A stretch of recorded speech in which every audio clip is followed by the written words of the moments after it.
বহু জায়গায় কুল্লু নাফসিন যায়িকাতুল মাউত, এই কথাইটা অনেকবার বলছে যে বান্দা এটা মনে রেখো, মৃত্যুর স্বাদ তোমাকে গ্রহণ করতেই হবে।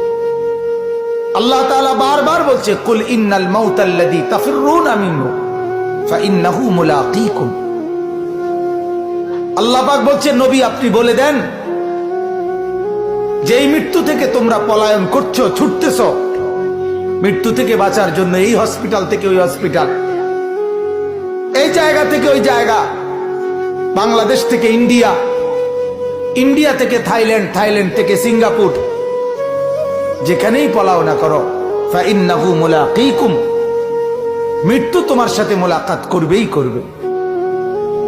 মৃত্যু তোমার থেকে, তুমি তাকে আড়াল করতে পারবেই না, তুমি চাইলেও আসবে না চাইলেও আসবে। ওয়ালিকুল্লি উম্মাতিন আজাল, আল্লাহ বলেন প্রত্যেকের নির্ধারিত মৃত্যুর সময় আছে। ফাইদা জাআ আজালুহুম, যখনই মৃত্যুর সময় আসবে লা